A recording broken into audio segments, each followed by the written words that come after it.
Nora Crevens was my supervisor at the tutoring center, at the Ian and Nell Center. That is the same place where the rapist Josh Gatov worked. Nora Crevens was Jewish, and I knew that. I didn't have a problem with it. Didn't have a problem with really any religion, especially at that time. And I didn't think anyone had really a problem with me. But she was Russian Jewish, had Russian Jewish background, like Josh Gatov did. And she was married to a Protestant man at the time named Barry. And, you know, I started working there, and then we became friends in a sense. She really liked Josh. I think Josh was one of her pet students' favorites. He was always making her laugh, and they spent a lot of time together. And I thought she was nice. I didn't have a problem with her at all. I showed her some of my writing samples one time, and she said it was just like Isabella Allende. And I said, well, what do you mean? She said, it's like mystical realism.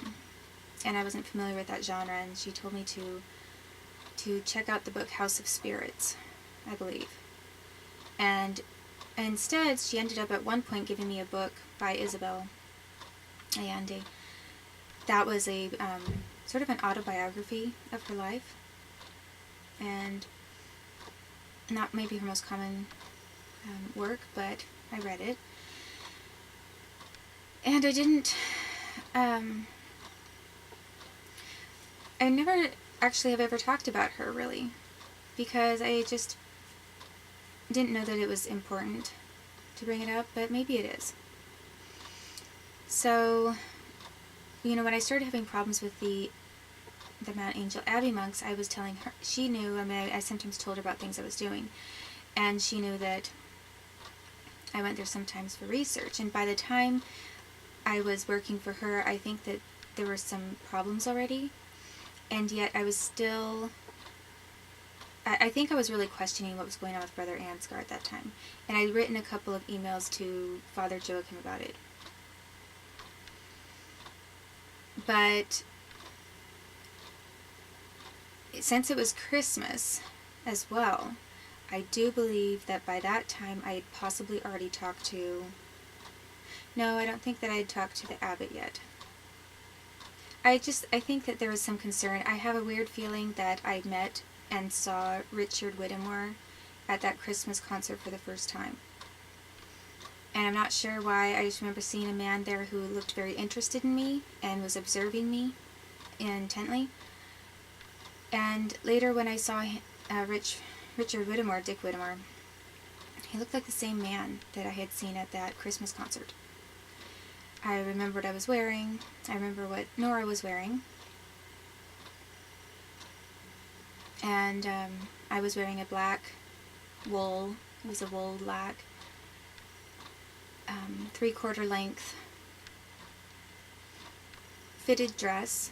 It was solid black, and it had two straps like this, and they were slightly separated, and they went over the shoulder like that, and then there were two that went over the shoulder like that, and then they came from the two straps that were like this that went over the shoulder. It then went into a squarish neckline, or sort of slightly scooped neckline that was pretty high up, and then the entire bodice was fitted, had a zipper in the back, and the skirt was fitted. It was one piece all the way down to my calf, and then it had a little black cape that went with it, which I wore over that part until it got hot, and then I took off the cape because it was hot in there. We were up in the balcony. But the cape was also black wool, and it had a 3/4 length sleeve, and it had a little white fur trim at it was a fake fur, and it was about this wide around, and then it tied in a little bow. There were two strings that you could tie, actually not at the top, down at the breast line, at the bust, because the cape ended right underneath the bust line. And that dress had been my grandmother's. It was Granny's in the 50s. And I had also worn it to a Christmas party at CTR Business Systems in 1997. And it was one of my favorite dresses. It was very plain, but it was very sophisticated, tailored, and very just classic. I think classic is probably the best word for it. It was very 50s-ish, or 40s. So at some point I remember I took off the cape, which had the tie in the front, down by under the bust, and was sort of sheared there under the bust line. And I remember I took off the cape because it got really hot, and then I was looking over the balcony to have a better view of the people in the Christmas concert, who were monks mainly singing. And I remember that at the point I took off the cape, I do remember that this man who looked like Dick Whittemore was looking at me, and a few other people were as well. And they were in the balcony as well, but sitting at on opposite side. I had never met any of the attorneys. I didn't know that there were any attorneys involved at all at that time. All I know is that when I later met Dick Whittemore, I recognized him. And I recognized some of the other individuals there. So Nora Crevens was wearing, I think, a blue dress. I don't remember the exact color, but I think it was blue. And it was sort of a blousey dress, and it was very blousey on the top, like kind of with blousey sleeves, and then it had a very, very tightly drawn waist with a very thin belt, and she had it cinched up really as tight as she could. And then it had a full skirt that was sort of a blousey kind of skirt that came to just below her knees, I believe. And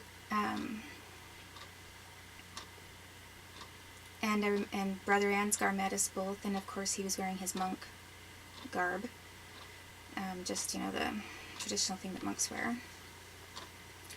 And what I remember, what stood out in my mind was sort of intuitive at the time, and what I remember is that they looked at each other like they already knew each other, or that they'd already talked, or there was some sort of unspoken thing between them. And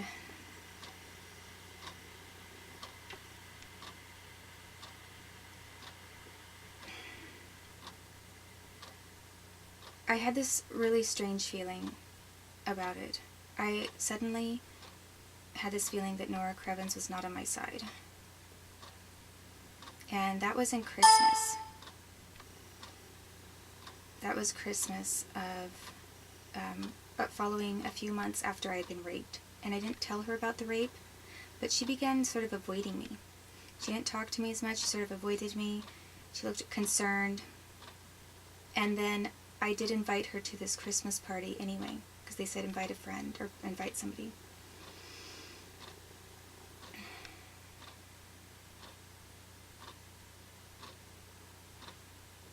So I think what the order was is that I was raped in that summer, or somewhere between July and September. Then I met the monks sometime around my birthday in October. And then I was going to a Christmas concert. But that Christmas concert possibly could have been 1 year later, because I knew those monks almost a year before there was a big problem. I just remember that I did invite her. I could think of the exact chronology and timeline. But I invited her, and by the time I did, I do know that the lawyers were somehow involved. And that they were there at that concert. And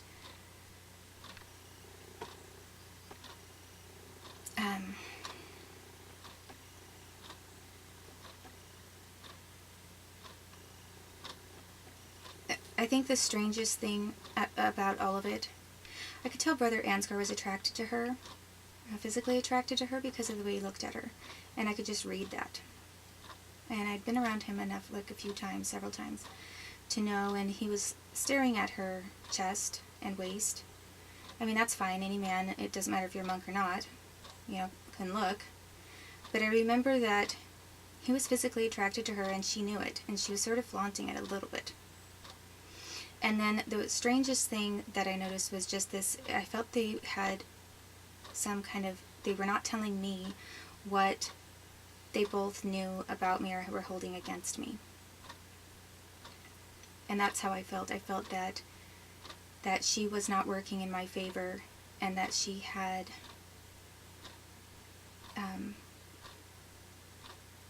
that both of them had a secret they were not sharing with me, and it had to do with me, and it wasn't in my best interests. So I sensed this sort of alliance, I guess, between them. And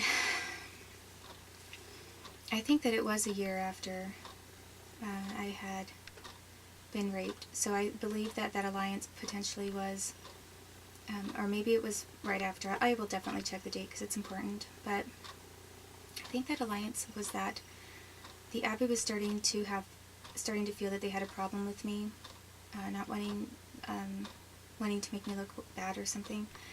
And I think that potentially she had a problem with me because she knew, I think, that I had been raped. I don't know how she knew, but I just had a feeling she did. And she was closer to Josh than she was to me. I mean, I was a woman, and she asked me to sing with her a couple times, and I met her husband, who she divorced. And I even house sat for them and watched their cats once. But she was definitely closer in every way to Josh Gatov. I mean, they were pals. So,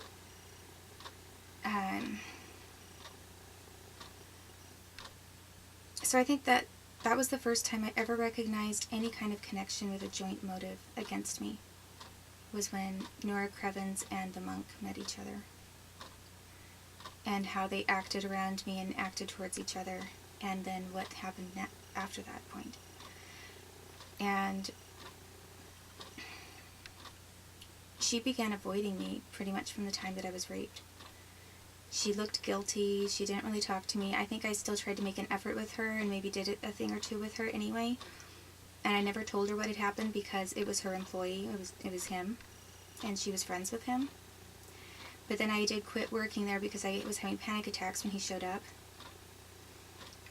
And so suddenly she was acting sort of secretive around me, and then she avoided me and she acted mad. She acted like she hated me, like she had this grudge and she really didn't like me at some point too. I could see that in her eyes when I ran into her. And it was very strange because she had this grudge against me and didn't want anything to do with me really, aside from going to that one concert, until I had been completely defamed by the Willamette Week. And after I was thoroughly defamed and they refused to print retractions, then that was 2004, and I had worked for her in 1998. And